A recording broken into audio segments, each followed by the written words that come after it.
Etapa 3 da jornada com o livro do céu.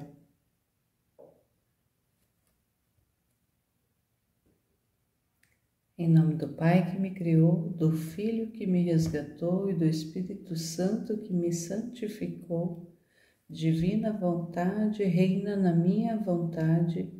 Ó minha mãe, eu te amo e tu me amas. Dá-me um gole da divina vontade à minha alma. Me abençoa, Mãe, para que todas as minhas ações sejam feitas diante de vossos olhos maternais. Eu não sou nada, Deus é tudo, Pai, eu te amo.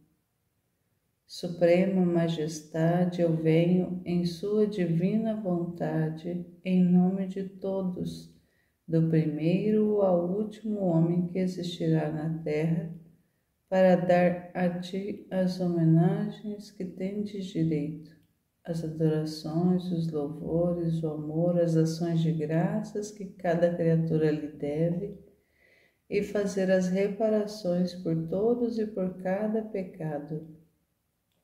Venho, Senhor, na tua divina vontade, dou-te a minha vontade humana por meio do Imaculado Coração de Maria, que possui todos os dons e os frutos da divina vontade.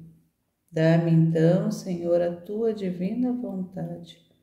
Venha, ó divina vontade, nesta ação que estou a fazer e em todas as ações que farei durante este dia. Amém. Fiat.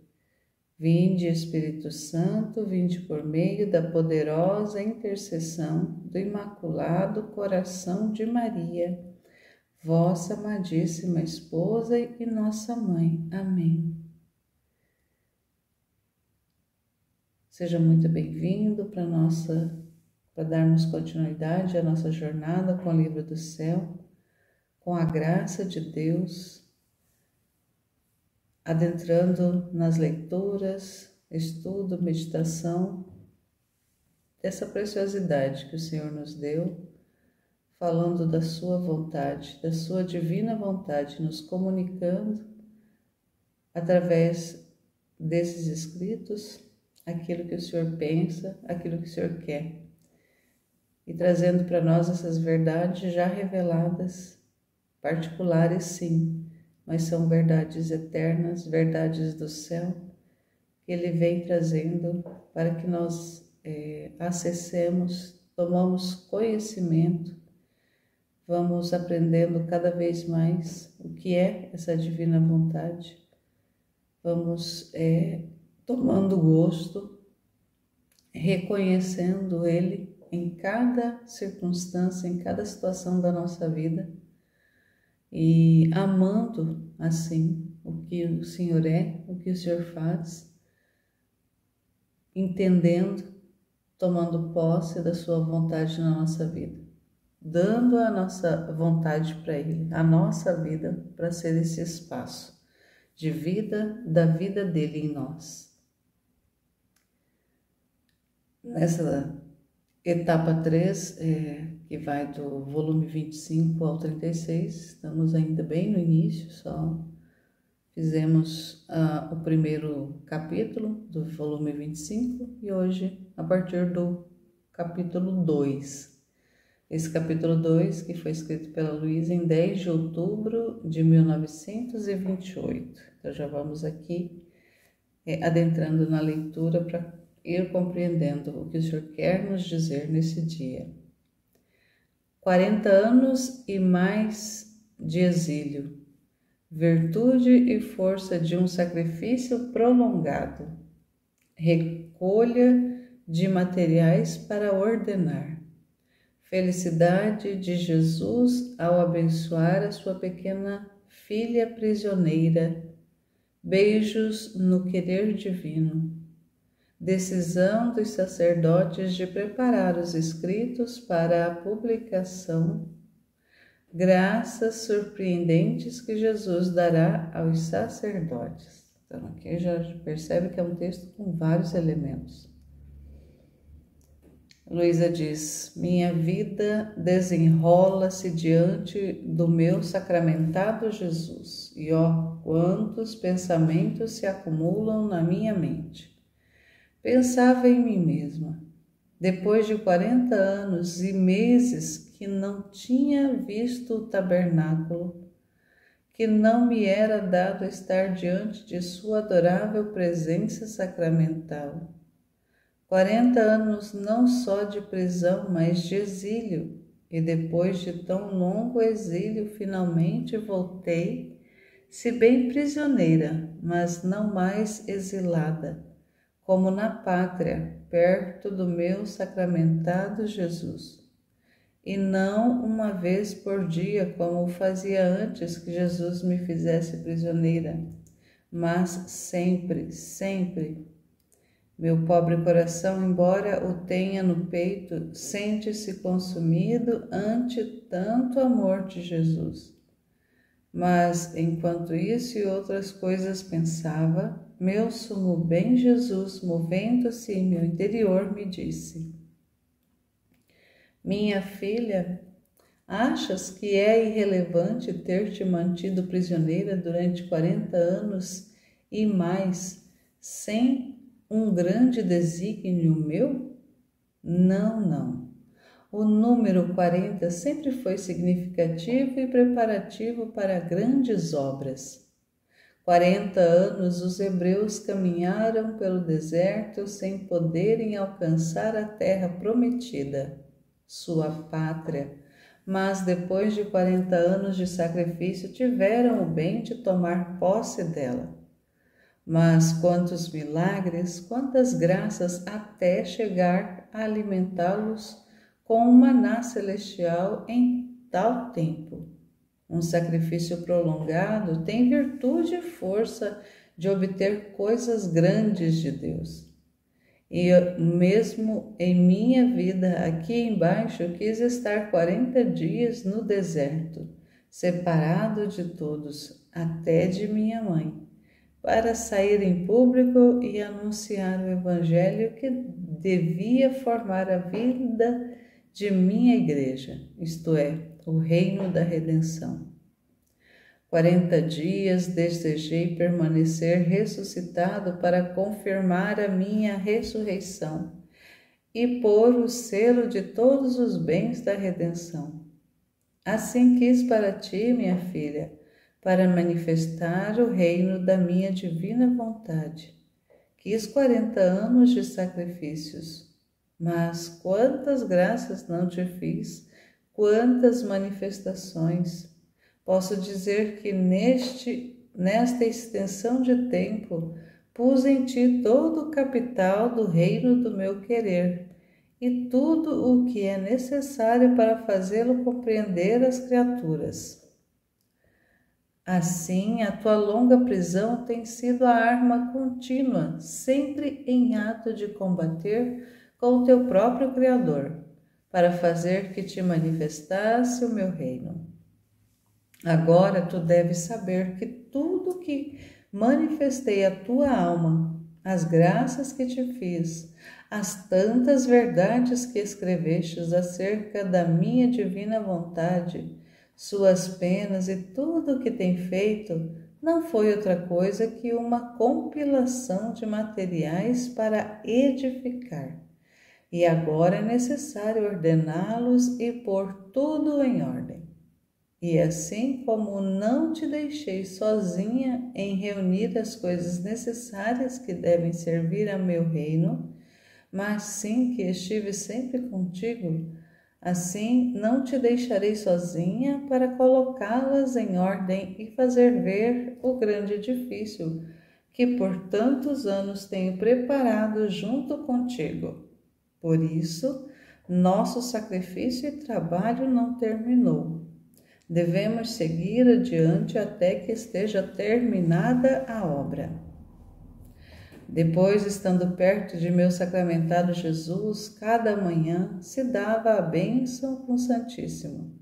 E enquanto rezava, meu doce Jesus, que me abençoava, movendo-se em meu interior, me disse: Minha filha, de todo o coração te abençoo, mas bem abençoo a minha mesma vontade em ti.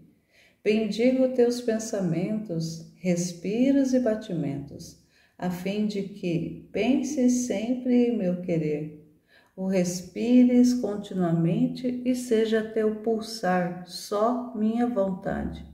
E por amor teu bendigo todas as verdades humanas, todas as vontades humanas, a fim de que se disponham a receber a vida do meu eterno querer. Minha filha amadíssima, se você soubesse como é doce, como me sinto feliz de abençoar a pequena filha de meu querer. Meu coração exulta ao abençoar aquela que possui a origem, a vida de nosso Fiat, que levará ao início, o princípio do reino de minha divina vontade. E enquanto te abençoo, derramo em ti o orvalho benéfico da luz do meu querer divino, que te adornando toda, te fará parecer mais bela aos meus olhos sacramentais. E eu me sentirei mais feliz nesta custódia ao olhar a minha pequena filha prisioneira, investida e atada pelas doces correntes de minha vontade. E cada vez que te abençoar, farei crescer a vida do meu querer divino em ti. Como é bela a companhia de quem faz minha divina vontade. Ela põe o eco no fundo da alma de tudo o que faço nesta hóstia santa. E eu não me sinto só em meus atos, sinto que reza junto comigo, e unindo-se juntas nossas súplicas, nossos suspiros, pedidos, uma só coisa. Pedimos uma só coisa, que a divina vontade seja conhecida e que logo venha seu reino. Depois, desenvolvendo minha vida perto do meu prisioneiro Jesus, cada vez que se abre a porta da capela, o que acontece frequentemente, mando 3 beijos ou 5 ao meu sacramentado Jesus, ou bem uma pequena visita. E ele, movendo-se dentro de mim, me disse: minha filha, como me são agradáveis teus beijos. Sinto beijar-me por ti com os beijos de meu mesmo querer. Sinto dar-lhes sobre meus lábios, sobre meu rosto, em minhas mãos e coração, meus mesmos beijos divinos. Tudo é divino na alma onde reina minha divina vontade. E eu sinto em teus atos meu amor que me refrigera, a frescura, a suavidade de minha mesma vontade divina que me abraça, me beija e me ama. Oh, como me é agradável minha divina vontade que age na criatura. Sinto que, bilocando nela, me dá e põe diante de mim toda a beleza e santidade de meus atos. Por isso, tanto suspiro que minha vontade seja conhecida, para poder encontrar nas criaturas todos os meus atos divinos e dignos de mim. Agora passo a dizer que meu doce Jesus parece que me esperava aqui, nesta casa, perto de seu tabernáculo de amor, para dar início a que os sacerdotes se decidissem a preparar os escritos para publicação. E enquanto se aconselhavam entre eles o modo como fazê-lo, liam os 9 excessos que Jesus teve na encarnação, que estão narrados no primeiro volume de meus escritos. Agora, enquanto liam, Jesus dentro de mim era toda atenção para ouvir, e parecia-me que o mesmo fazia Jesus no tabernáculo. Em cada palavra que ouvia, seu coração batia mais forte, e em cada excesso de seu amor tinha um sobressalto mais forte ainda, como se a força de seu amor o fizesse repetir todos aqueles excessos que teve na encarnação, e como não pudesse conter suas chamas, me disse: minha filha, tudo o que te disse, tanto sobre minha encarnação como sobre minha divina vontade e outras coisas, não foram outra coisa que desabafos de meu amor contido. Mas depois de haver desabafado contigo, meu amor continuou sendo reprimido, porque queria elevar mais as suas chamas para investir todos os corações e fazer conhecer o que fiz e quero fazer pelas criaturas. E como tudo que te disse está no anonimato, eu sinto uma opressão sobre o meu coração que me oprime e impede que as minhas chamas se elevem e façam seu caminho. Por isso, enquanto ouvia ler e tornar a decisão de ocupar-me para publicá-los, sentia-me mover o peso que comprime as chamas de meu coração. Por isso batia mais forte e exultava, e fazia-te sentir a repetição de todos aqueles excessos de amor. Muito mais que eu faço uma vez e eu repito sempre. Meu amor reprimido é uma pena para mim das maiores, que me torna taciturno e triste, porque não tenho vida minhas primeiras chamas. Não posso tirar fora as outras que me devoram e me consomem. E é por isso que para aqueles sacerdotes que querem se ocupar em tirar-me este peso de fazer conhecer meus tantos segredos, como publicá-los, eu lhes darei tanta graça surpreendente, força para fazê-lo, para conhecê-lo, eles por primeiro, e o que farão conhecer os demais. Eu estarei no meio deles e guiarei tudo. Agora me parece cada vez que os reverendos sacerdotes se ocupam em revisar os escritos para prepará-los, meu doce Jesus fica atento para ver o que fazem e como o fazem. Eu não faço outra coisa senão admirar a bondade, o amor de meu amado Jesus, que enquanto se põe atento em meu coração, faz eco no tabernáculo e dali dentro, daquela custódia, faz o que faz em meu coração. Eu fico confusa ao ver isto e lhe agradeço com todo o coração. Então, estamos diante de um volume com capítulos bastante extensos, com muita informação, com muito conteúdo. Aqui o Senhor vem falando dessa realidade da necessidade, do desejo dele de fazer a sua santíssima vontade ser conhecida. Então, aqui por 2 vezes ele toca nesse assunto, desse desejo dele. Então, esse trabalho que eu estou fazendo, que estamos fazendo, de divulgação, também é para atender esse desejo de Jesus, de levar ao conhecimento das pessoas os conteúdos do livro do céu. Mas não somente um trabalho de leitura, como até tenho, né? A gente vai fazendo as leituras, gravando os áudios, fazendo ali montando ali uma playlist de leituras na sequência dos volumes, para aquelas pessoas que têm dificuldade às vezes de fazer a leitura direto, num PDF, ou até mesmo adquirir os materiais impressos, porque ainda está sendo por iniciativas de algumas pessoas, no caso do Brasil, fazendo aos poucos a impressão gráfica de alguns volumes, mas sempre de uma forma bem, muito pouco ainda. Então, assim, como nós estamos nesse tempo da internet, é um tempo de aproveitar essa oportunidade. Então, os meios digitais são propícios. Então, o Senhor não dispõe nada aleatoriamente.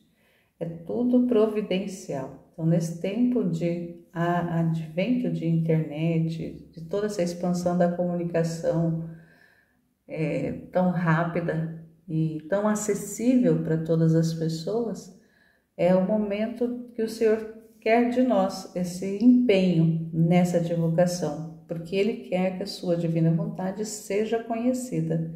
Mas para que seja conhecida é necessário que hajam pessoas que façam esse trabalho de divulgação. Então também é esse o propósito da jornada, tornar esses escritos conhecidos para serem amados, porque aqui nos escritos do livro do céu estão manifestadas as verdades do Fiat divino, desse desejo de Deus, as verdades divinas quanto à vontade de Deus, como que é essa vontade de Deus, o que é que Ele quer.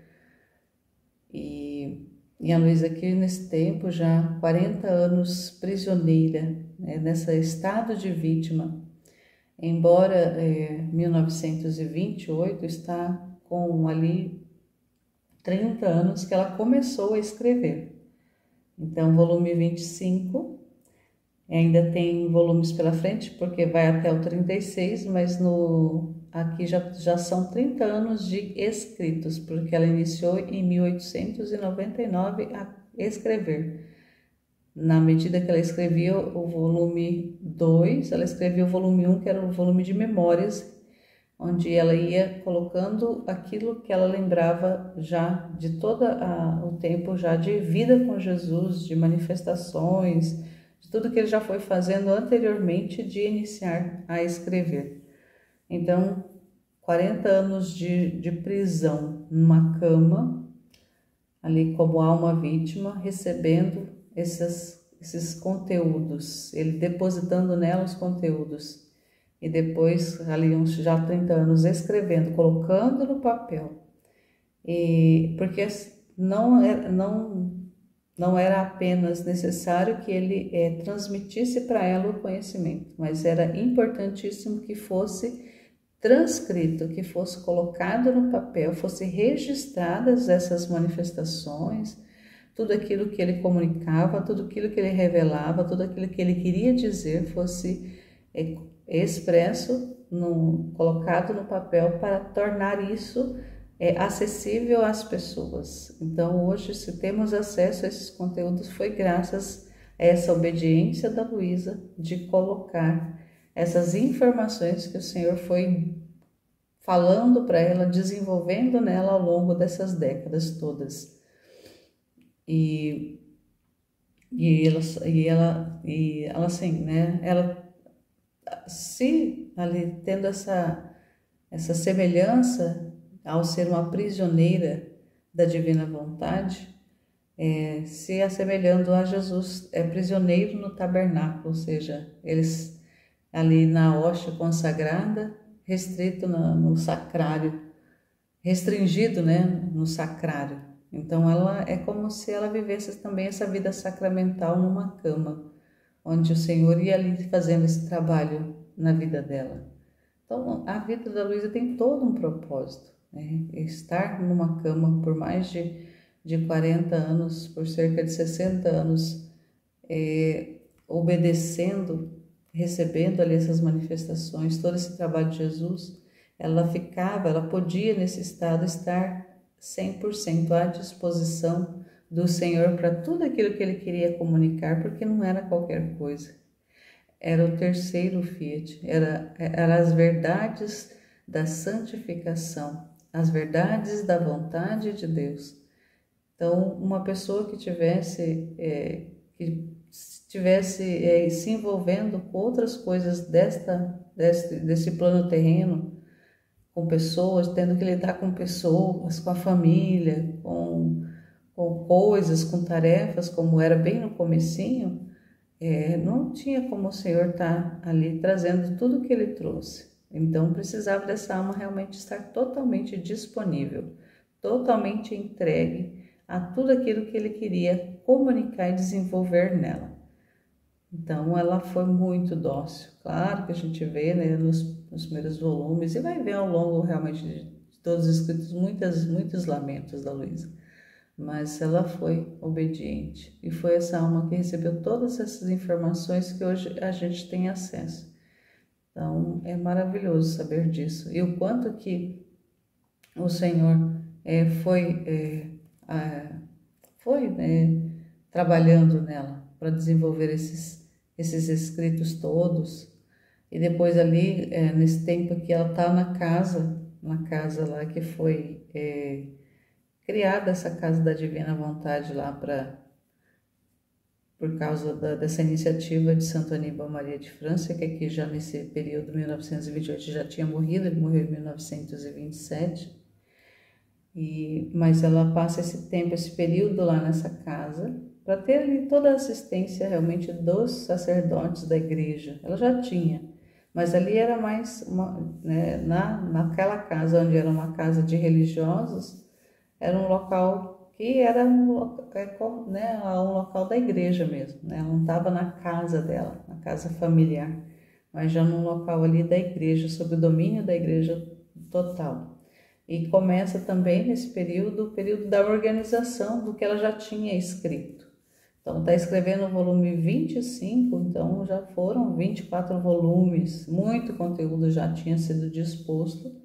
E como o senhor fala, aqueles materiais, todo aquele trabalho que já tinha feito e desenvolvido, precisava agora ser organizado, precisava agora colocar essa mão na massa para tornar essa organização, para ser possível a compreensão de como que se dá essa vida na divina vontade. Então, esses volumes de agora em diante vai tratar bastante essa realidade, de como que essas verdades se tornam vida na vida da alma, como que essas manifestações que ele fez ao longo de décadas para Luísa, como que isso se torna concreto, se torna possível numa alma que vai conhecendo essas verdades, vai compreendendo e vai assumindo como para si própria, que é essa postura que a gente assume à medida que a gente vai tomando conhecimento do que ele manifestou para ela e hoje comunica para nós, porque é o cumprimento dessa vontade dele de ser conhecida a sua divina vontade. Então, estamos aqui correspondendo. Então, a vida na divina vontade é uma vida de correspondência àquilo que o Senhor quer, àquilo que ele dispõe, aquilo que ele está fazendo, aquilo que ele está empreendendo da sua divina vontade, e nós vamos tomando conhecimento e vamos aprendendo, assumindo isso como vida na nossa vida. Então, é mais nesse sentido esse capítulo, né, trazendo essas informações, principalmente que a gente entenda o quanto ele deseja que a sua vontade seja conhecida, porque sem ser conhecida a sua vontade, não tem como essa vontade reinar na nossa alma, é necessário o conhecimento. Então, a vida na divina vontade é uma vida de conhecimento das verdades acerca dessa divina vontade. Então, é conhecendo que nós vamos compreendendo, assumindo e vivendo. Então, não é uma vida que acontece de forma aleatória ou de forma automática, de forma mágica. São conhecimentos que precisam serem assumidos, compreendidos e experimentados, vividos de fato na vida de cada um que vai tendo acesso.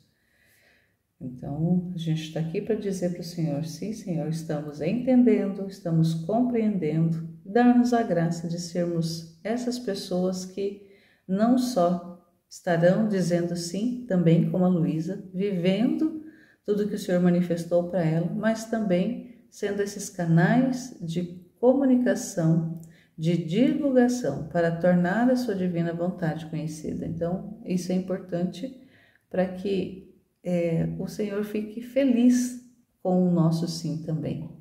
Porque não é apenas viver, mas é tornar conhecida a sua vontade para outras criaturas. No capítulo 3, que é de 17 de outubro de 1928, como cada verdade do Fiat possui um encanto sobre o querer humano. Guerra do Fiat. Analogia entre a concepção de Jesus, entre a Eucaristia e entre o prisioneiro e a prisioneira. Minha pobre mente se perdia no querer divino. Todas as verdades que meu sumo bem Jesus me havia dito as sentia como tantos sóis que investem em meu pequeno querer humano, o qual, arrebatado por tantas variedades de luz, não sentia mais desejo de agir.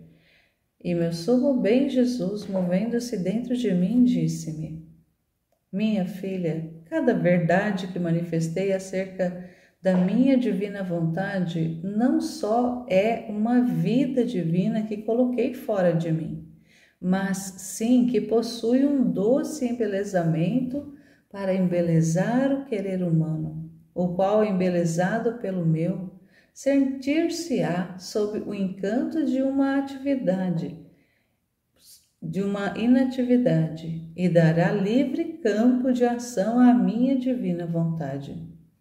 Então, toda a verdade sobre minha divina vontade será um exército aguerrido contra o querer humano.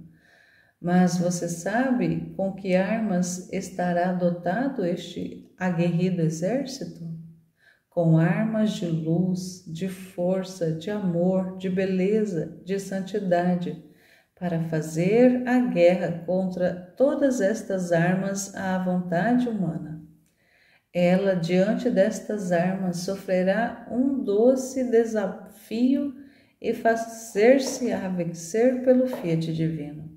Por isso, cada vez mais, verdade sobre ele é um grande desafio para a vontade humana.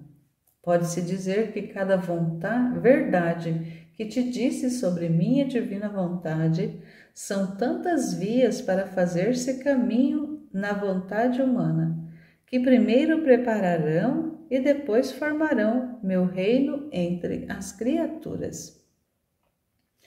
Agora, assim como cada verdade contém um encanto, assim cada ato feito pela criatura em minha vontade é um encontro que faz a meu querer. Para receber toda a força deste encanto divino, por isso, por quantos mais atos faz da minha vontade, tanto o terreno humano perde e adquire o divino.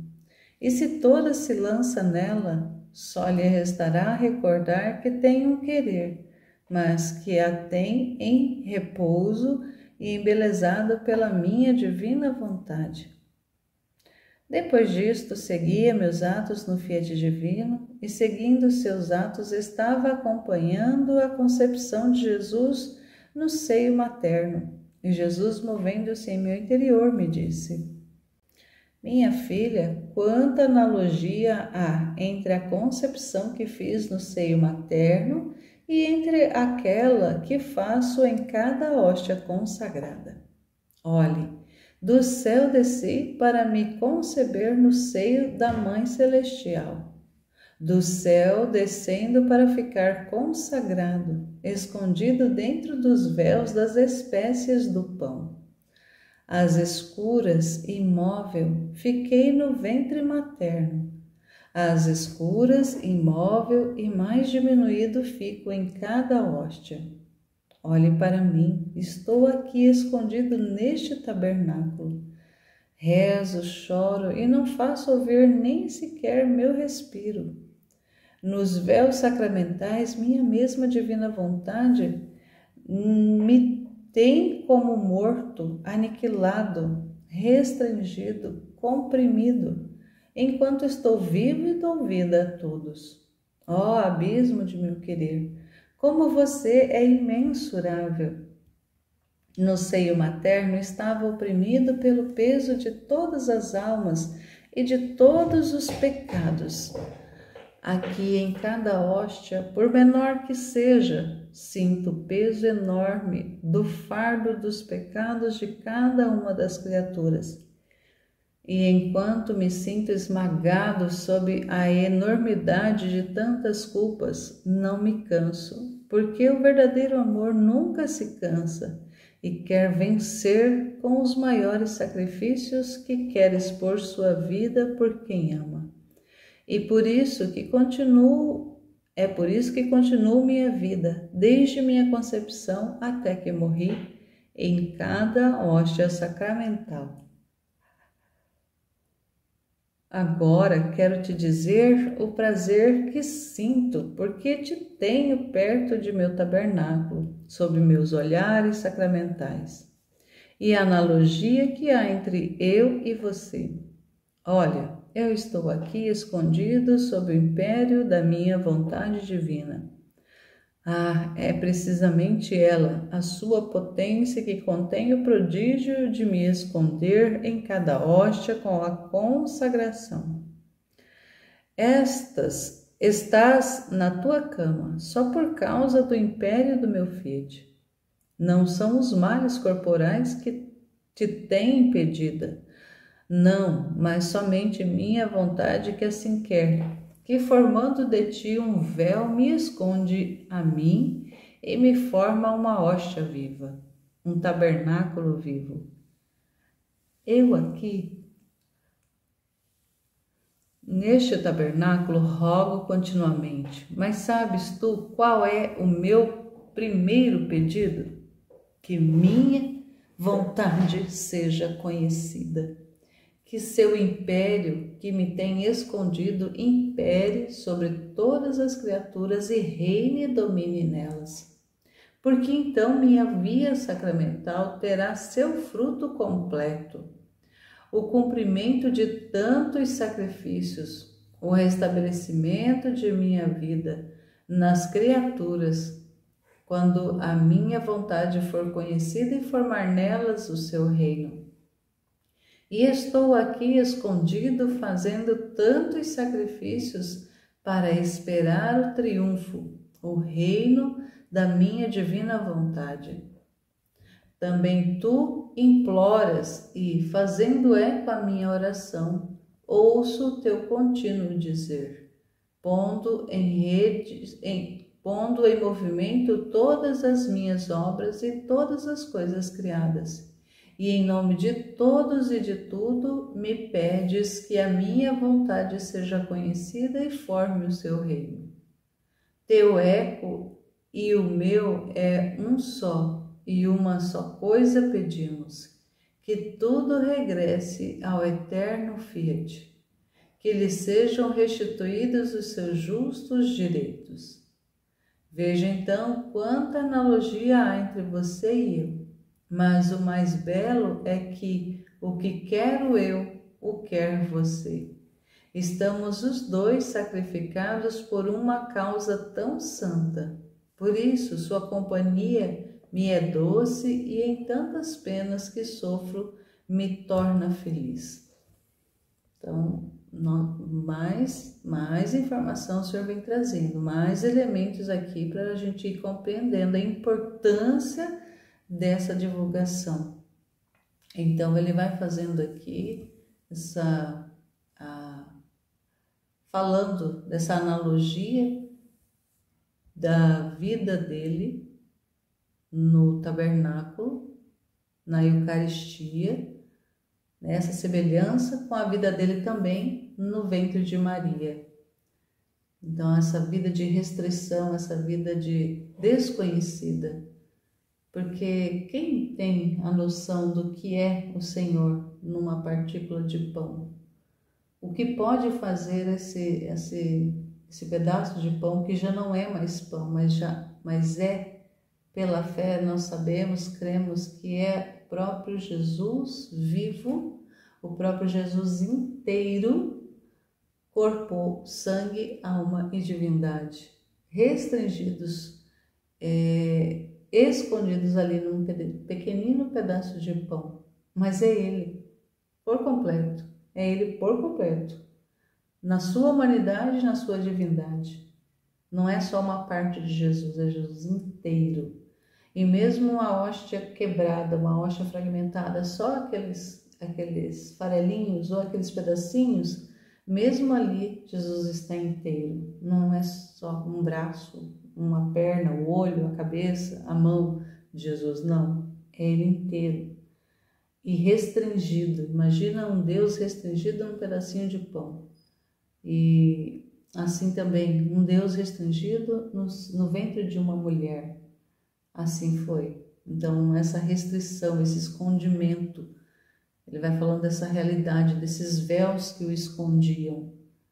E também essa semelhança da vida dele, de restrição, de desconhecimento, com a vida da Luísa também, ali de muito escondimento, de muita restrição, de muita privação numa cama.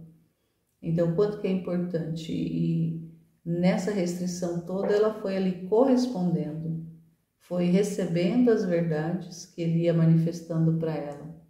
Depois, tornando escrito e para ser conhecido, sim, mas essa vida que ele desenvolvia na vida dela, essa correspondência que ela tinha.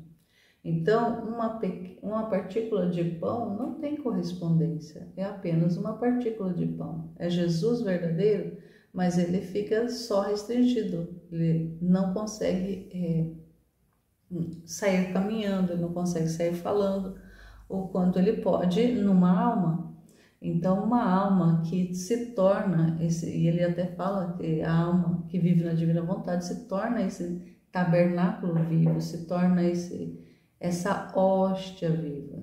Então, nós vamos também compreender isso que o Senhor faz conosco, de nos tornar hóstias, para que Ele viva. Então, assim como nesse pedacinho de pão, Ele faz-se presente inteiro, se faz vivo ali, mas é uma partícula material que não fala, que não caminha, que não sente. No ser humano, o ser humano fala, recebeu o dom da fala, o dom da comunicação, o dom de caminhar, o dom de escutar. Então, é alguém que está vivo. Então, é uma criatura viva sobre a terra que ele deseja fazer a vida dele ser repetida, que a vida dele seja. Então, olha que importância nós entendermos isso, que a nossa vida é para Deus. E na divina vontade nós somos hóstias vivas, hóstias que falam, hóstias que caminham, hóstias que colocam a vontade dele em ação, em operação, a vontade dele em atividade. Ao darmos a nossa vontade para Deus, para Jesus, e ele fazendo a vida dele acontecer na nossa, estamos dando esse espaço de vida para ele operar, para ele agir e para ele criar. Então não existe nada mais que nós como criaturas possamos desejar, querer, do que corresponder a esse desejo do Senhor. E como ele fala bem no final desse capítulo, em tantas penas que sofro me torna feliz. Então, mesmo ele se restringindo dentro de nós, porque é uma restrição, mas quando nós damos o espaço da nossa vontade, da nossa vida para ele viver, para ele agir, ele já não fica mais restringido, mas ele se torna operativo, ele se torna comunicativo, ele se torna vivo para fazer, para agir, para operar. Então é nas nossas mãos, é no nosso pensamento, é na nossa boca que o Senhor tem esse espaço para continuar a fazer, para continuar essa vida de criação, de obra dele através de nós. Então somos esse espaço. Então compreender isso é uma graça muito grande, compreender que nós somos esse espaço. Então, voltando aqui no começo, onde ele vai respondendo aqui a Luísa, que ela fala no começo, ele fala: cada verdade que eu manifestei acerca de minha divina vontade não só é uma vida divina que coloquei fora de mim, mas sim que possui um doce embelezamento para embelezar o querer humano, o qual, embelezado pelo meu, sentir-se-á sob o encanto de uma inatividade e dará livre campo de ação à divina vontade. Então é isso que acontece conosco. Ao acessar essas verdades que ele manifestou acerca da divina vontade, ao acessar essas informações, ao acessar esses conhecimentos, nós não somos apenas uma vida divina recebida em nós, que ele coloca fora dele e deposita em nós, porque o conhecimento ele traz esse poder de tornar possível isso, de colocar essa vida em nós. Mas esse poder da divina vontade faz com que sejamos nosso querer humano seja eclipsado, seja atraído por essa e seja inativo, né? Seja assim aquele encanto de inatividade. Saber que por nós mesmos nós não podemos nada, mas Ele em nós pode tudo. Então é uma inatividade do nosso querer que dá vida para a atividade, para a ação da divina vontade em nós. E aí essa divina vontade embeleza a nossa vida, torna a nossa vida realmente agradável a Deus. Então, quando que nós, seres humanos, podemos ser mais agradáveis a Deus do que quando nós damos o espaço da nossa vida para Ele ser? Então, nós fomos criados, fomos feitos para Deus, para sermos para Ele. E quando, à medida que nós compreendemos essa verdade e assumimos ela, damos esse espaço da nossa vida, da nossa vontade para Ele viver, para Ele agir, para Ele ser, nós estamos correspondendo, nós estamos encontrando nisso a finalidade para o qual nós fomos criados. Então, como o livro do céu esse chamado, a ordem ao posto e a finalidade, a gente encontra a finalidade da criação, a finalidade da minha existência. Então, se eu entendo que nesse conhecimento, nesse dar-se para Deus, entregar a minha vontade para Deus, para a vontade dele ser em mim, eu estou encontrando o sentido da minha vida. Eis que eu entendo, nossa, eu sei agora para que eu existo. Eu sei para que eu fui feita. Eu sei para que eu estou aqui nessa terra. E eu encontrei o tesouro que eu procurava a minha vida inteira. Então, até mesmo testemunhando aqui, quando eu acessei pela primeira vez esses conhecimentos há pouco mais de um ano, e eu fui realmente sendo eclipsada, encantada, recebendo esse encanto dessas revelações que são, nossa, que vai assim nos trazendo, vai nos atraindo tanto, que a primeira palavra que me veio, que eu assumi como uma palavra para mim, escrita para mim de verdade, foi aquela passagem do Evangelho onde Jesus fala das manifestações do reino, e dentro dessas manifestações que ele vai falando através de parábolas, uma das parábolas que ele usa é a parábola do tesouro escondido no terreno, onde a pessoa encontra o terreno, encontra ali naquele terreno um tesouro escondido, ele vai, encontra esse tesouro, ele cava ali o terreno, encontra o tesouro e compreende a importância, o tamanho, o valor desse tesouro. O que ele faz? Ele está no terreno, ele vai, esconde de novo, cava de novo o buraco lá, vai, esconde aquele tesouro, vai, vende tudo que ele tem e vem e compra aquele terreno, porque é naquele terreno que está o tesouro, ele encontrou. Então ele vendeu tudo, quer dizer, ele se despojou de tudo que ele tinha para poder adquirir aquele terreno. Então, quando eu fui compreendendo, claro que tem tanta coisa para me compreender, meu Deus, é muito grande. Eu falei, nossa, é o terreno. Esse livro do céu é o terreno. Eu encontrei o tesouro que eu procurava a minha vida inteira, que eu procurei toda a minha vida. Porque eu me lembro de muito tempo me perguntar, Senhor, por que eu vim para esta terra? Porque eu sei que eu não estou aqui à toa, eu não estou aqui de graça. Não é por acaso que eu estou aqui. Alguma coisa o Senhor quis quando o Senhor me chamou para a vida. Então, a gente vai vivendo a nossa vida, vai vindo as coisas, a gente vai conhecendo pessoas, né, formando família, aí cada um na sua realidade, cada um no seu estado de vida. Mas em muitos momentos vem esses questionamentos, pelo menos para mim isso sempre aconteceu. Qual que é? Qual que é a missão? Então, a palavra que muito me vinha era essa, qual que é a missão da minha vida? Qual que é o propósito? Para que o Senhor me fez? Eu sei que não foi por acaso, eu não estou aqui por acaso, como muita gente acha que está aqui nesse mundo, nessa terra por acaso. Eu já tinha esse questionamento já muito cedo. Qual que é a minha missão? Qual que é a minha missão? Depois, ao desenvolver da minha vida, eu fui vendo que algumas coisas, de acordo com o rumo que ia tomando a minha vida, eu vi que tinha algumas missões ali, mas ainda não era aquela missão. Qual que é aquela missão, Senhor?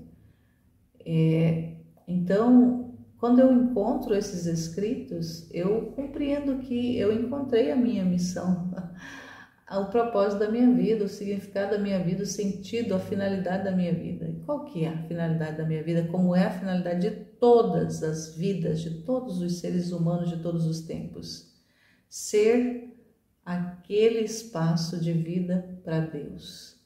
Ser a criatura que Ele criou para ser para Ele. Então, porque dele, por ele, para ele são todas as coisas, e o ser humano é para Deus, foi feito para Deus.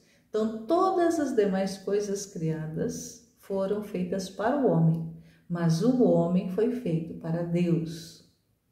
Então, nós fomos feitos para Deus. Então, a nossa alma só vai repousar, só vai descansar no momento que encontra essa verdade, que encontra esse significado, que assume isso. Então, esses conhecimentos, eles nos trazem essas revelações, nos traz essas respostas. Eu fui feita para Deus, então eu sou esse espaço de vida de Deus, mas não só apenas, mas assim, à medida que eu dou a minha vida, eu dou esse espaço da minha vida, a minha vontade eu entrego para Ele fazer o que Ele quiser comigo.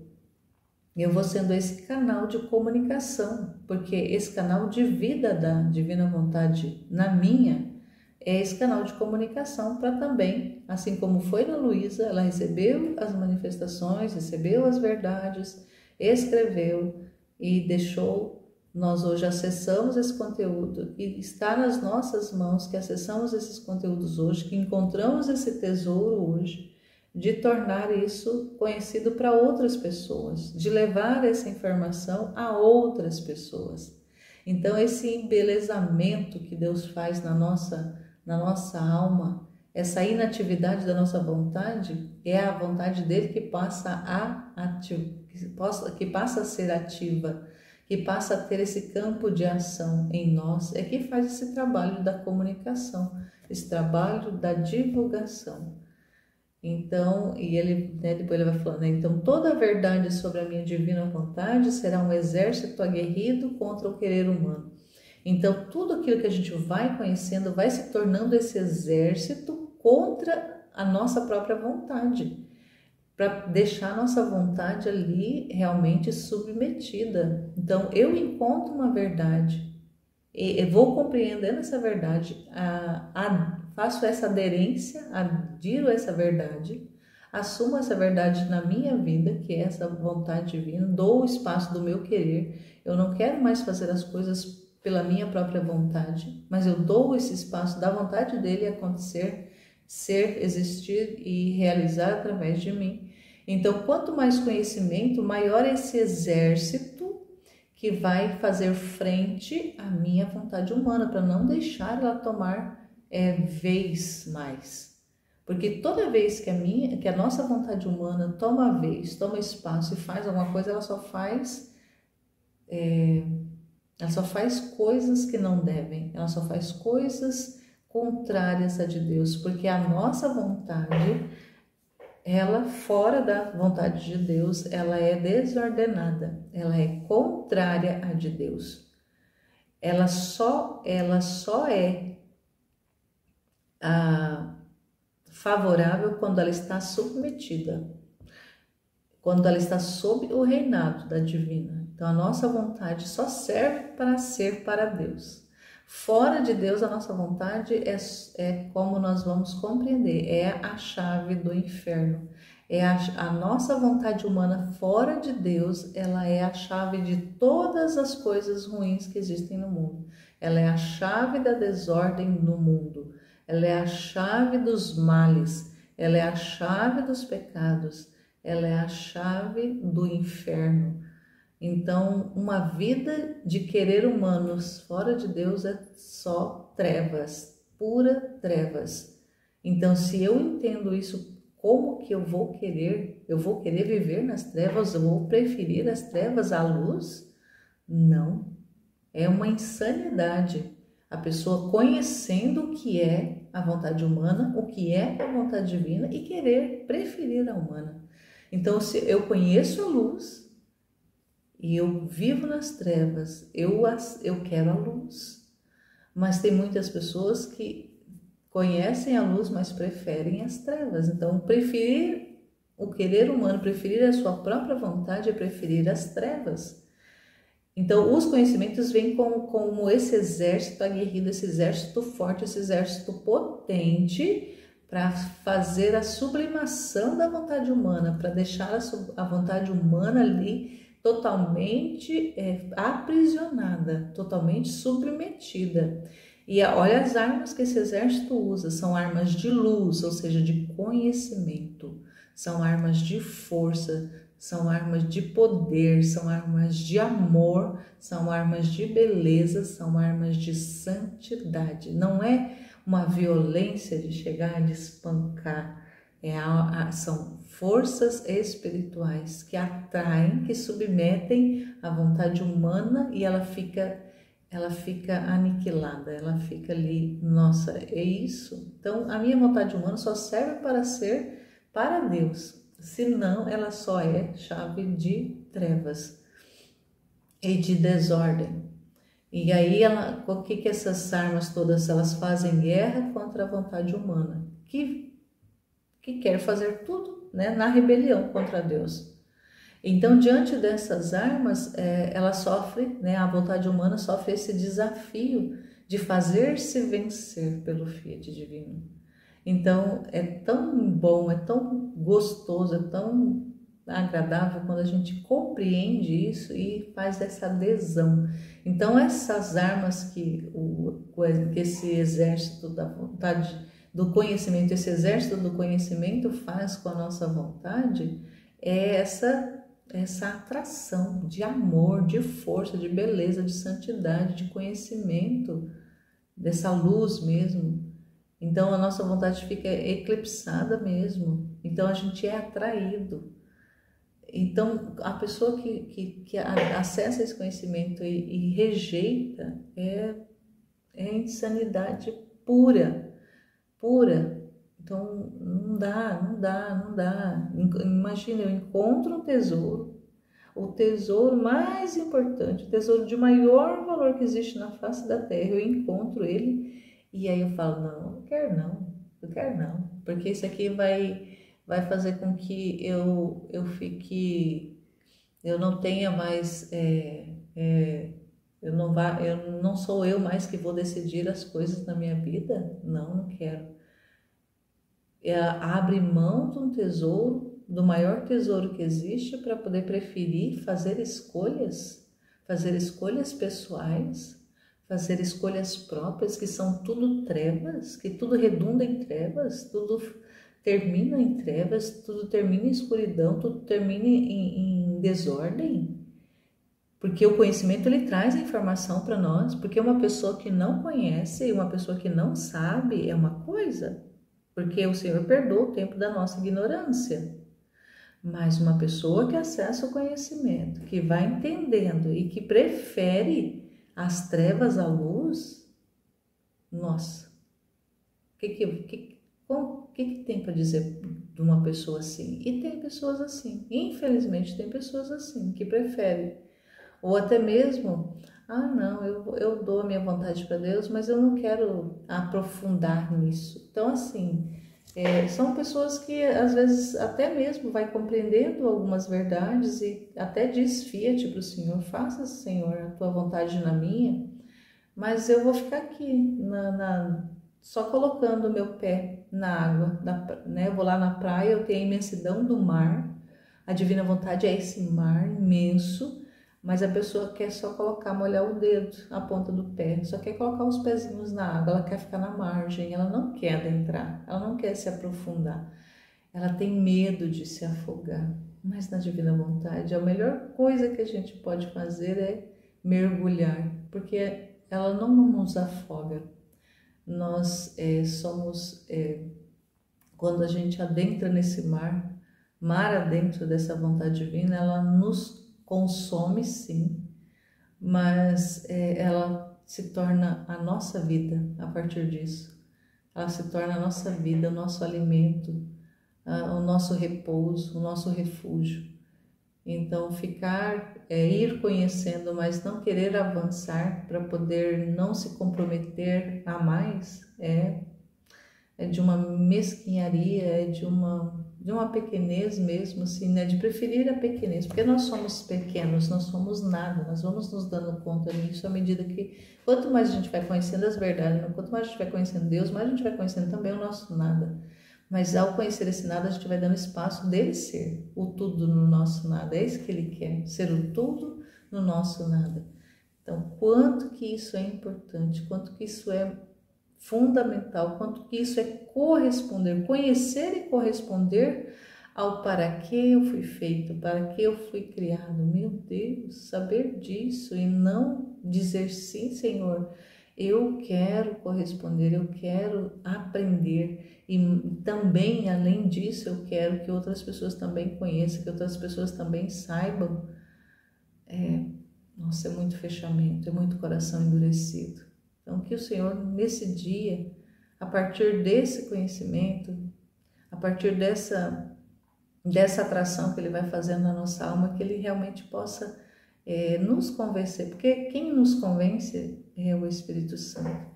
Que o Espírito Santo possa nos convencer das suas verdades, das suas manifestações e dessa necessidade que nós temos de conhecer cada vez mais para que esse exército se torne cada vez mais forte sobre nós para nos vencer.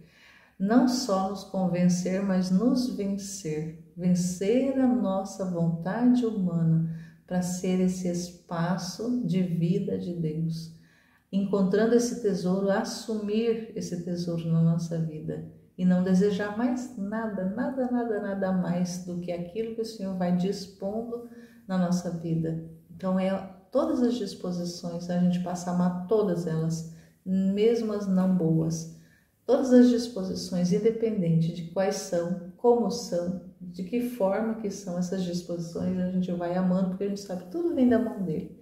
Tudo é Ele que está dando, tudo é Ele que está nos enviando.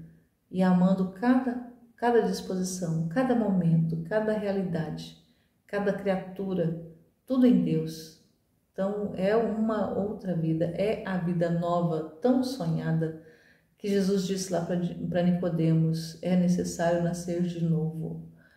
É necessário nascer de novo, ser uma nova criatura. Então, é isso que a Divina Vontade faz conosco. Ela nos torna a nova criatura. Ela renova a nossa vida. Ele faz essa renovação.